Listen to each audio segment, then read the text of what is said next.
Silakan duduk Bapak Ibu yang terkasih, Shalom. Bagaimana kabarnya hari ini? Luar biasa, karena kita punya Tuhan yang luar biasa. Iya Bapak Ibu, ya tadi saya 2 kali ya khotbah di sini. Tadi pagi juga ada penyerahan anak dan 2 anak laki-laki namanya sama-sama Yosua ya Pak ya. Yang tadi pagi juga Yosua ya Pak. Saudara yang kenapa orang tua itu memberi nama bagus ya? Jadi kalau yang di sini belum punya anak ya, tolong kalau kasih nama anak itu cari di Alkitab. Tadi kita lagi di ruang hamba Tuhan, ada seorang ibu masuk ya, dia mau ketemu sama Pak Victor. Kenapa Bu mau ketemu? Anak saya mau dibaptis Pak, mau minta nama ya, minta namanya itu yang berarti ya anak berkat ya. Jadi kita percaya bahwa seorang ibu itu atau orang tua memberikan nama kepada anak itu sesuai dengan doa. Amin apa amin. Dan nama kita itu semua Tuhan yang sudah ya menggariskan. Dan nama itu doa, nama itu harapan. Dulu ada seorang tuh datang kepada saya, dia bilang gini, Bu, saya itu mau kerja di mana-mana ditolak semua Bu. Kenapa? Karena saya diberi nama sama orang tua saya prihatin. Ada di sini namanya prihatin. Biasa memang orang Jawa itu ya suka memberi nama sesuai dengan keadaan. Tapi yo mbok ojo dikei nama prihatin toh yo Bu. Ya, dulu ada orang di sini namanya Clara gitu ya. Saya bilang, namanya orang Jawa kok kayak orang bule ya, Clara. Bukan Bu, waktu itu saya dilahirkan dalam keadaan keloro-loro. Jadi dikei nama Kloro, bacanya Clara, tulisannya ya tapi itu keloro-loro. Ya mbok ojo toh. Saudara, di Alkitab ada seorang yang diberi nama juga tidak bagus. Makanya kalau kasih nama itu hati-hati. Di dalam 1 Tawarik pasal yang keempat, kita tuh sering ya menyanyikan lagu ini yang kita tahu bersama dengan judulnya tuh Doa Yabes. Ya, tapi kalau nyanyi itu luar biasa pasti ya. Kiranya apa?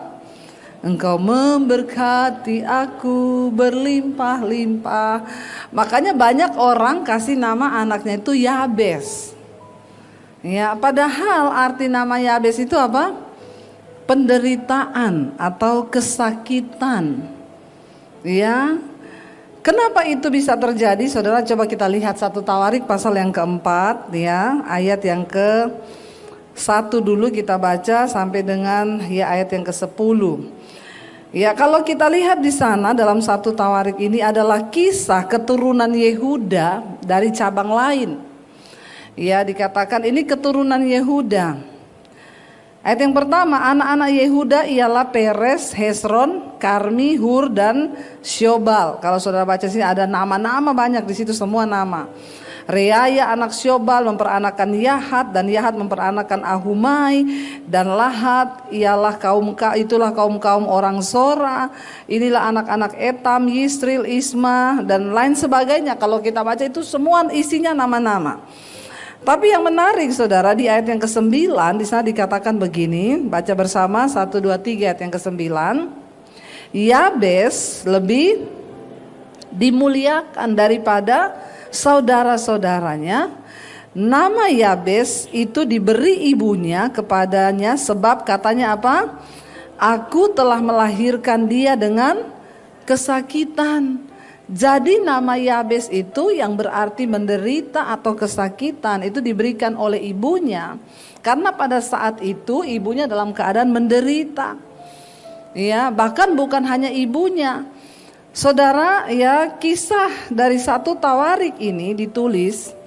Ini adalah satu kisah ketika pada waktu itu bangsa Israel ya, mereka baru kembali dari pembuangan.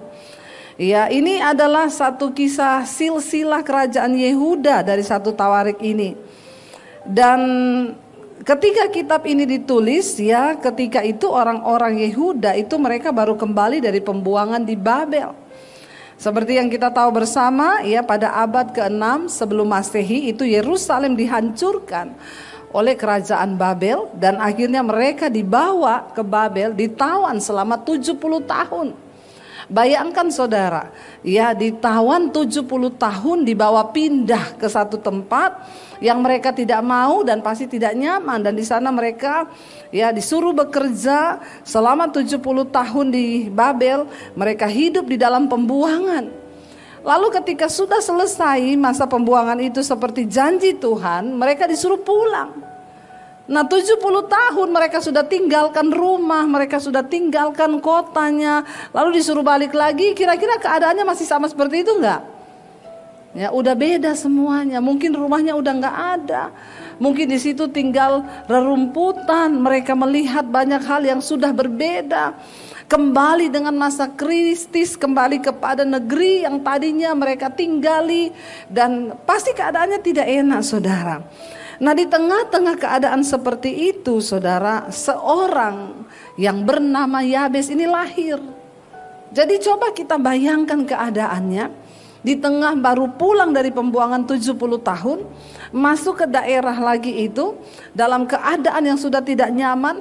Mereka sedang ada dalam pergumulan. Bahkan bangsa Israel pada waktu itu juga sedang di dalam situasi yang sulit. Ya, mereka sedang bertanya-tanya apakah penyertaan Tuhan dan janji-janji Tuhan itu masih akan tergenapi atas mereka, karena kesulitan ada di depan. Di saat seperti itu, ibunya Yabes ini hamil, lalu melahirkan. Makanya kalau mau hamil itu lihat-lihat keadaan. Amin Bapak Ibu. Jangan sembarang hamil saja. Ya, itu orang nanti waduh lagi dalam keadaan susah, akhirnya karena sukar. Saya takutnya lagi banyak utang, dikejar-kejar orang, anaknya lahir dinamain debt collector. Ya, jangan sampai begitu ya. Makanya perhatikanlah dengan seksama waktu-waktu yang ada. Nah di tengah keadaan yang sulit, mamanya ini hamil melahirkan anak, lalu diberi nama Yabes ya. Tadi dikatakan di sana yang artinya apa? Tadi dikatakan yang artinya aku telah melahirkan dia dengan kesakitan, di dalam penderitaan saudara. Ayat yang berikutnya berkata Yabes akhirnya apa? Berseru kepada Tuhan. Dengar baik saudara, sekalipun mungkin orang tuamu memberi engkau nama yang tidak sesuai, atau keadaan memaksa kita melihat bahwa segala sesuatu tidak ada harapan lagi, atau mungkin orang berkata memang sudah nasib dari nenek moyangmu itu, kau itu dilahirkan miskin, jadi tidak mungkin lagi engkau bisa diberkati. Dengar baik-baik, sesuatu terjadi ketika Alkitab berkata dan mencatat Yabes apa? Berseru. Waktu dia berseru, ketika dia memalingkan imannya kepada Tuhan, ya, dia berseru kepada siapa dikatakan? Kepada Allah Israel. Hari ini, apakah engkau berseru kepada Tuhan? Engkau mengalami masalah, penderitaan, kepada siapa engkau berseru? Saya berseru sama mertua, Bu. Ya, bertobat. Jangan berseru kepada orang tua ketika engkau ada masalah. Jangan berseru kepada mertuamu. Jangan berseru kepada pendetamu. Datang sama Pak Victor, Pak saya ini gak punya uang Pak. Ya, tolong Bapak bantu saya lah, jatuh tempo ini Pak, besok 6 juta Pak. Ya, ada loh orang-orang begitu. Datang sama saya, Bu besok saya harus bayar 8 juta. Ibu bisa bantu gak? Tolong bayari Bu. Ya, banyak jemaat begitu. Saya sudah dikejar-kejar. Saya bilang saya juga dulu pernah dikejar-kejar. Tapi saya nggak datang sama manusia dan meminta uang. Saya duduk di kaki Tuhan, aku berseru kepada Tuhan. Kalau engkau berseru kepada manusia, manusia cuma bisa tolong engkau bulan ini aja. Tapi kalau Tuhan yang menolong, diselesaikan sampai ke akar-akarnya, katakan amin. Ya, nggak usah cari pendeta, nggak usah cari manusia, cari Tuhan. Iya, datang lagi Bu, saya mau berbagi Bu. Berbagi apa? Pergumulan. Enggak usah, saya sudah banyak sama saya pergumulan. Kasih sama yang butuh saja. Ya, enggak usah bagi-bagi pergumulan. Ya, pergumulan itu datang serahkan ke Tuhan, di kaki Tuhan, duduk curhat. dalam keadaan yang pahit. Yabes mengerti bahwa nasibnya mungkin pahit. Dia diberi nama Yabes, itu pasti akan menjadi olok-olok. Mungkin dia dibully karena artinya namanya itu penderitaan, penyakitan, kesakitan. Jadi saudara bisa bayangkan kalau ada anak kita dikasih nama penyakitan, di sekolah bilang, "Hei, penyakitan, penyakitan." Enak gak saudara? Kemarin saya baca berita ada anak 4 SD bunuh diri loh saudara, karena dibully di sekolah. Ya, jadi Yabes itu secara manusia nasibnya, masa depannya sudah buram. Dipanggilnya aja penyakitan. Penyakit itu penyakit datang loh. Kan kasihan saudara. Tapi Tuhan bisa mengubah nasib ya menjadi sebuah rencana Tuhan yang indah. Waktu apa? Alkitab berkata, waktu Yabes berseru kepada Allahnya. Saudara, penting hari ini berserumu kepada siapa? Mari datang berseru kepada Tuhan. Jangan berseru kepada manusia. Tidak usah berseru ke saya. Saya ini HP saya penuh orang konseling. Ya konselingnya juga saya selalu jawabnya apa? Cuma apa? Berdoa. Cari Tuhan. Kita ini tidak bisa bikin apa-apa. Pendeta juga nggak bisa bikin apa-apa. Tugas saya membawa jemaat itu datang bertemu dengan Tuhan. Tapi bukan bertemu saya.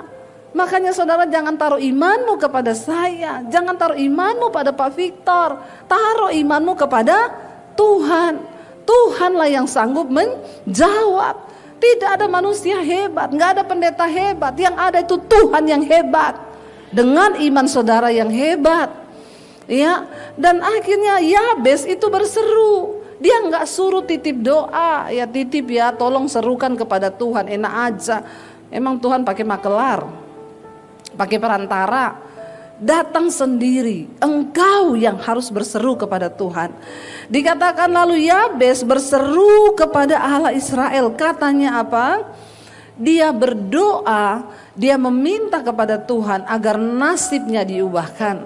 Agar apa yang sudah dibuatkan kepada dirinya, yaitu penderitaan, kesakitan, itu diubah Tuhan. Dia bilang apa?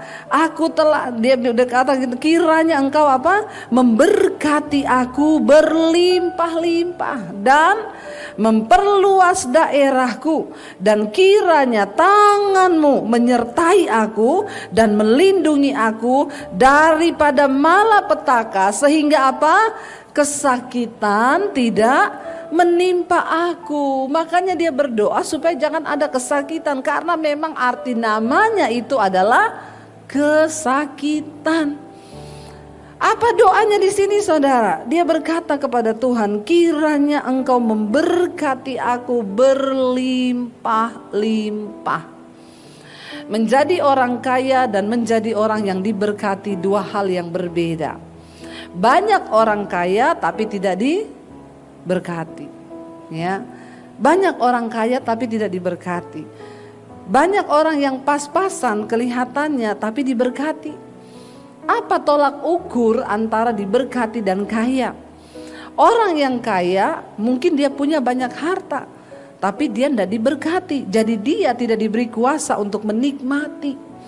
Karena kaya atau keberhasilan itu nggak bisa diukur dari berapa banyak yang kita miliki, tetapi dari berapa banyak yang dapat kita syukuri, dan itu bisa kita bagi untuk menjadi berkat bagi orang lain.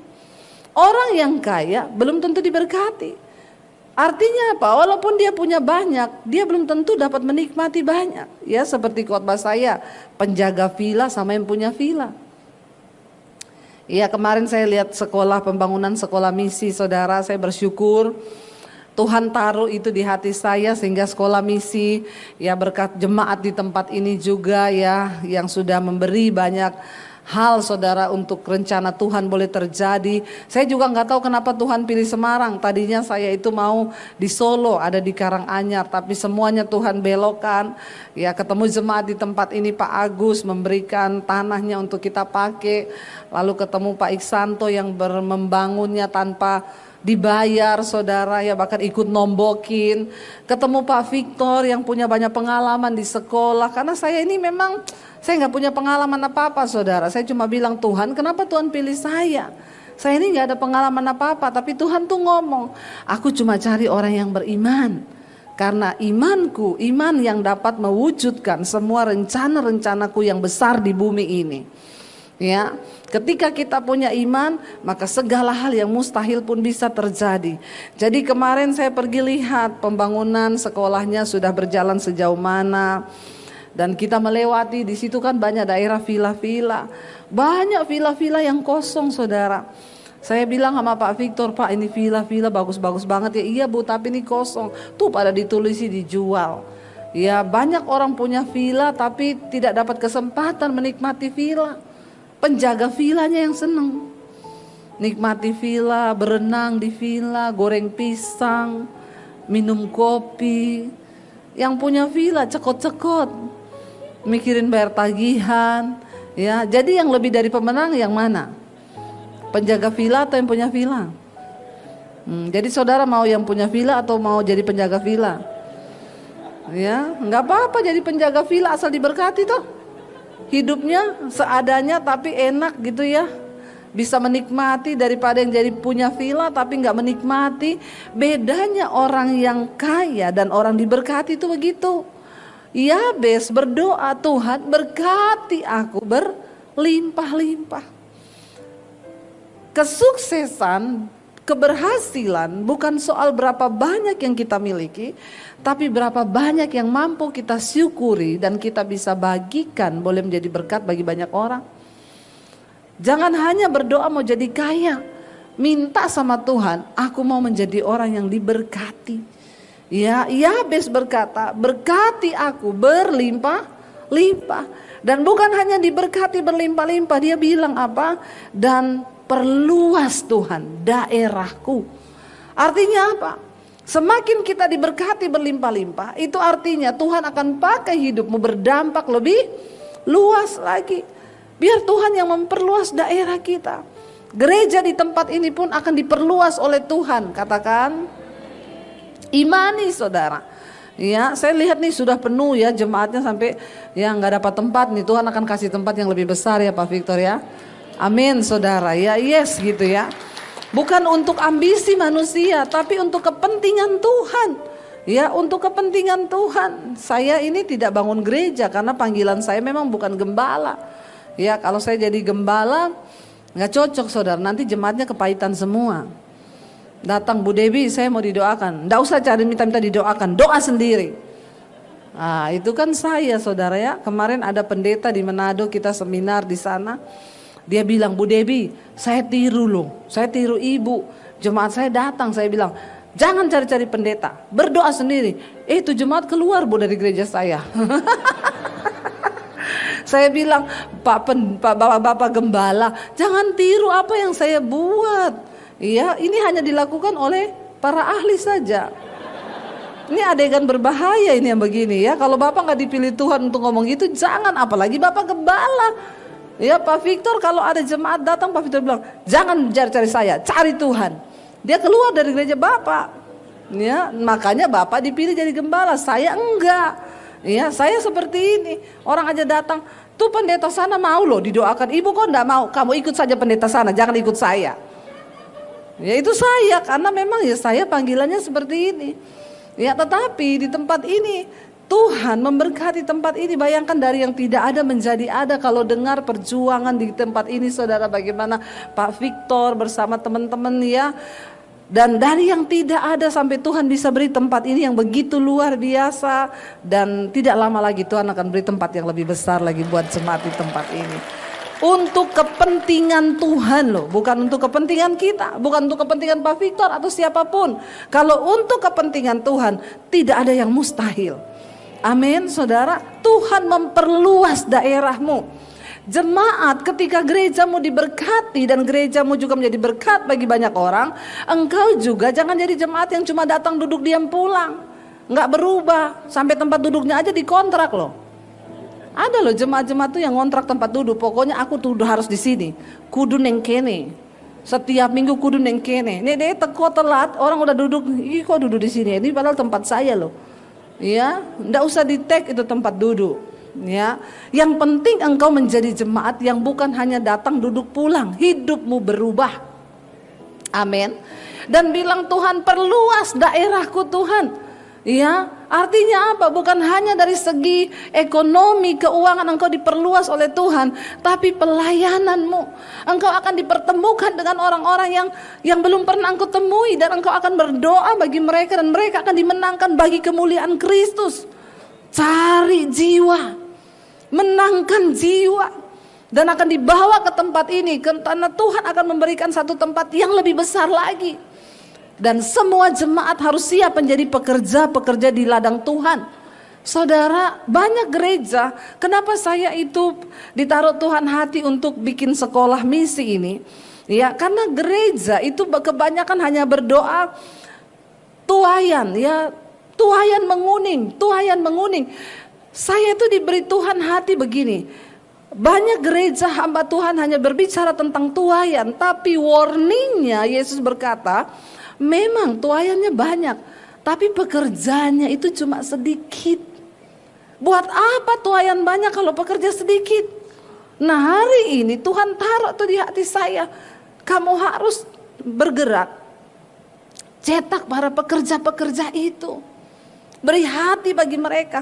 Nah, di sekolah misi ini tadi Pak Victor sampaikan, kenapa nggak diterima, nggak usah daftar yang di atas 60 tahun ya. Ya, tapi saya mau melayani Tuhan, Ibu. Berdoa saja sayang. Kau so tua, berdoa saja. Tidak bisa lagi dikirim misi Pak Victor. Ya, yang umur-umur sudah tua bukannya tidak berguna. Tetap berguna, tapi kita itu cari yang muda-muda, batasnya 30 tahun. Kenapa? Mereka masih bisa dikirim. Ya, pergi sampai ke pedalaman-pedalaman untuk memenangkan Indonesia bagi kerajaan Allah. Kita tidak menangkan Indonesia buat gereja tertentu atau orang-orang untuk gereja tertentu, tapi bagi kepentingan kerajaan Allah. Kita nggak hanya bicara satu denominasi gereja, ya, makanya juga kami hari-hari ini ada dalam pelayanan seminar hamba-hamba Tuhan. Nanti kita pertengahan Maret ini bersama Pak Victor dan seluruh tim dari sini akan berangkat ke Manado.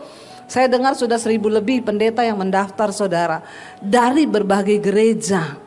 Jadi Tuhan tuh taruh di hati, hari-hari ini kita bergerak bagi tubuh Kristus. Kita ada di hari-hari yang terakhir. Tadi pagi saya sampaikan, firman Tuhan berkata, ya, perjalanan bangsa Israel menjadi peringatan bagi kita, terutama kita yang sekarang ini berada di zaman akhir. Saya bilang sama suami, udah kita habis-habisin buat Tuhan aja deh hari-hari ini. Ya, kita terus bergerak. Kalau dipikir capek nggak capek, saudara. Saya ini apalagi, ya, saya pernah 1 minggu itu terbang 10 kali loh. Ya, pernah makan malam di Kopeng, makan siang di Jakarta, makan malam di Singapura. Oh, hebat enggak saudara, ya, luar biasa. Tapi saya cuma mau bilang, Tuhan, aku mau terus bekerja bagi Tuhan. Hari ini saya khotbah di sini 3 kali. Nanti malam saya langsung pulang di Jakarta. Besok pagi saya khotbah di Jakarta. Besok siang saya sudah ada di Bandung. Apa saudara? Orang bilang, Ibu capek enggak? Kalau bilang capek. Dan saya tuh sekarang pelayanan kita bukan cari uang lagi. Dari YouTube kami sudah diberkati. Tapi kenapa saya terus mau melakukan ini? Kenapa saudara? Karena saya tahu kita ada di zaman akhir. Enggak banyak waktu lagi bagi kita untuk santai-santai dengan hidup. Makanya saudara ada masalah, jalani aja, enggak usah terlalu banyak alay lebay. Ya, masalah mau bunuh diri lah, mau apalah, pret. Ya, baru masalah sedikit sudah ngomong begini, enggak usah. Ayo kita berlari bersama Tuhan. Kita ada di hari-hari terakhir. Tuhan, saya dengan suami tanpa lelah kami mau terus melayani Engkau. Apa yang kami bisa perbuat, kami mau perbuat. Ini adalah proyek Tuhan. Secara manusia pun, apa yang Tuhan taruh untuk sekolah misi itu, saya sama sekali saya nggak punya pandangan, saya nggak punya apa. Ya, tapi ternyata ya begitu berjalan, Tuhan taruh semua juga di hati Pak Victor, ya Pak, luar biasa ya Pak ya. Saya tinggal datang, nanti Bu itu begini. Ya memang dia ahlinya. Jadi kita kan saling memperlengkapi. Saya cuma punya iman, saya menangkap proyek Tuhan itu.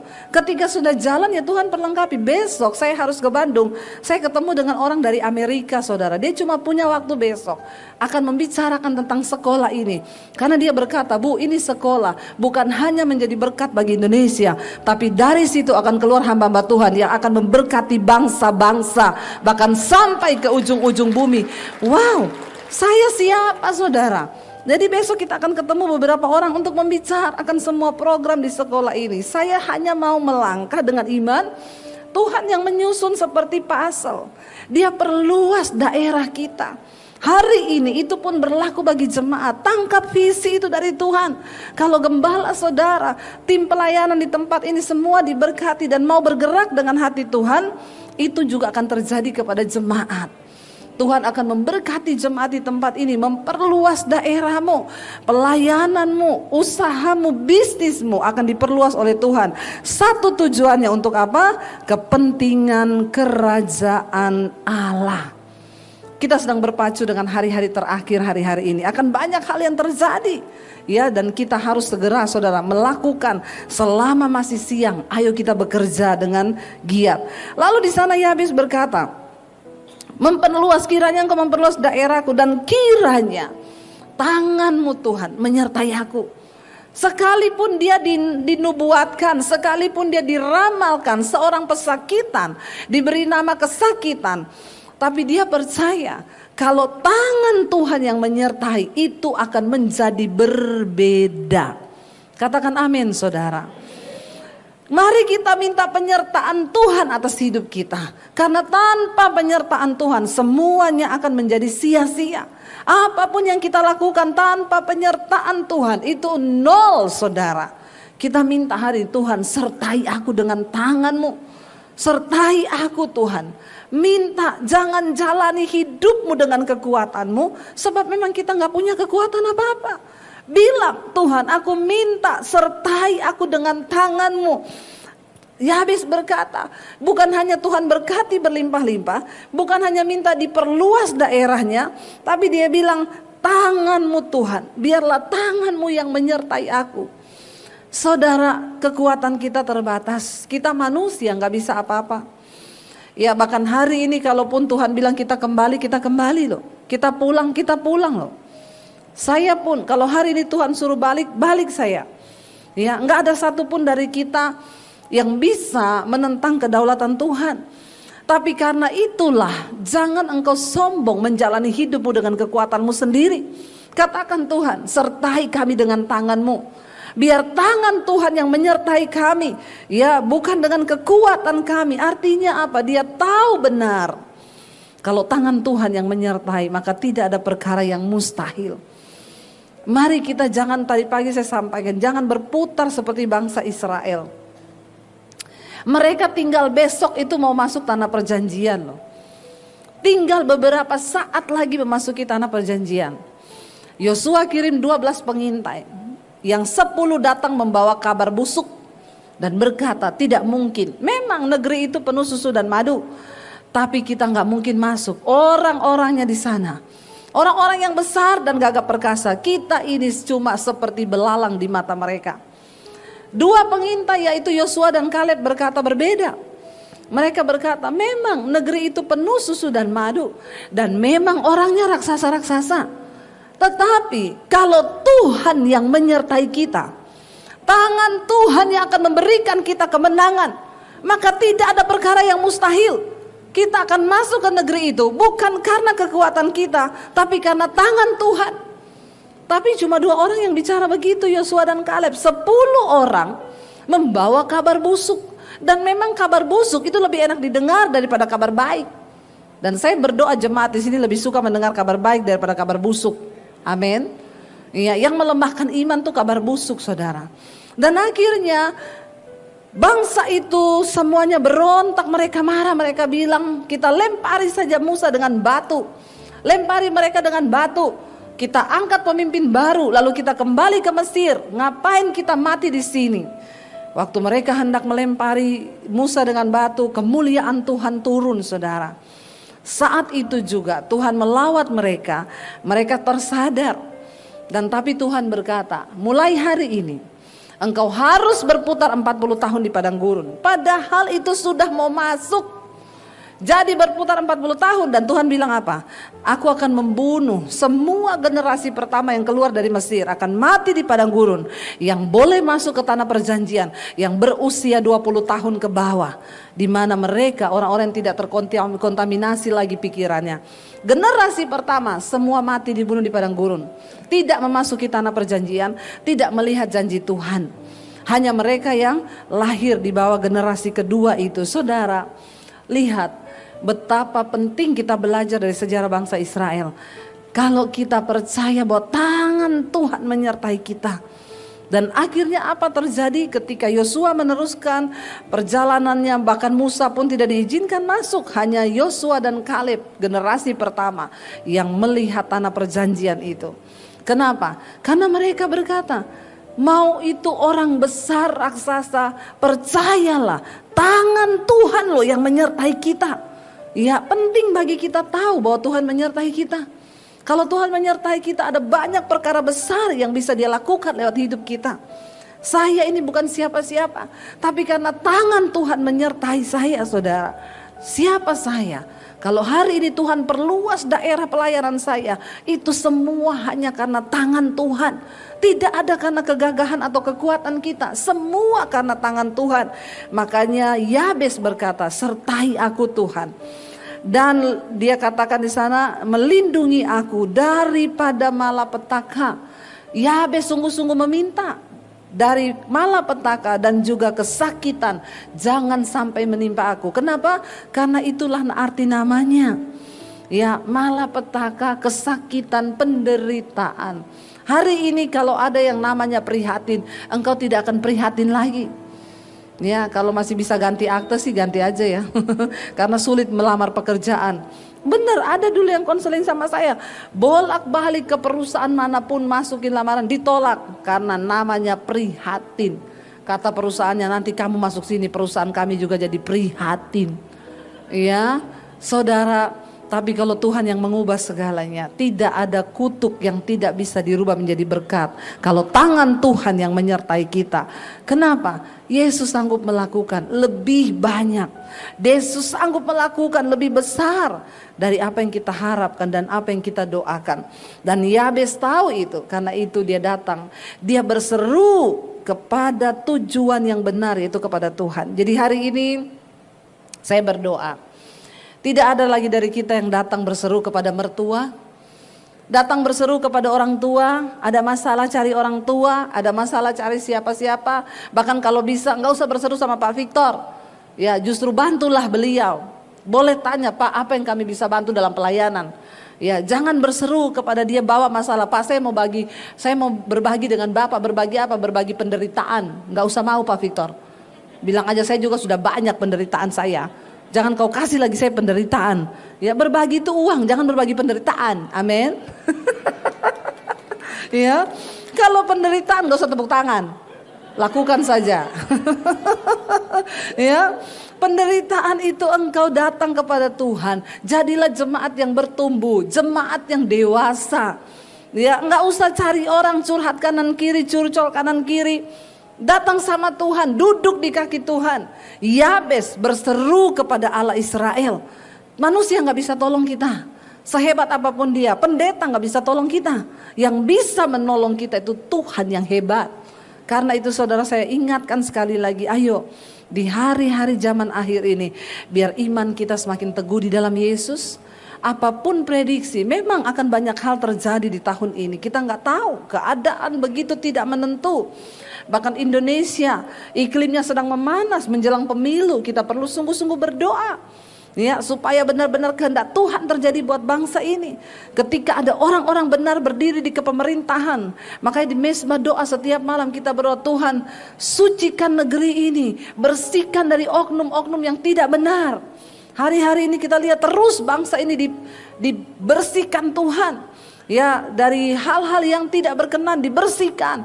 Ya, mulai dari TN. Hari ini kita melihat, ya, bangsa ini sedang terus dibersihkan Tuhan. Jangan berhenti berdoa. Terus berdoa dan berdoa. Cuma itu kekuatan kita. Mari hari-hari ini kita semakin meneguhkan iman kita. Datang kepada Tuhan, kita percaya bahwa Dia Tuhan yang tidak pernah gagal, saudara. Sekalipun orang merancangkan kegagalan atas hidupmu, masa depanmu, pekerjaanmu, kalau Tuhan yang menyertai, tangannya menyertai, maka tidak ada perkara yang mustahil. Karena penyertaan Tuhan itu sempurna dan rancangannya penuh damai bagi hidup kita. Saudara, terima kasih sudah menyaksikan channel saya, dan saya berharap semua khotbah-khotbah saya menjadi berkat. Jangan lupa subscribe channel hanya di Debbie Basjir TV. Ya, bukan yang lain. Catat Debbie Basjir TV. Hanya di Debbie Basjir TV. Jangan lupa like, subscribe, dan bagikan ini kepada teman saudara agar semakin banyak orang diberkati. Tuhan memberkati.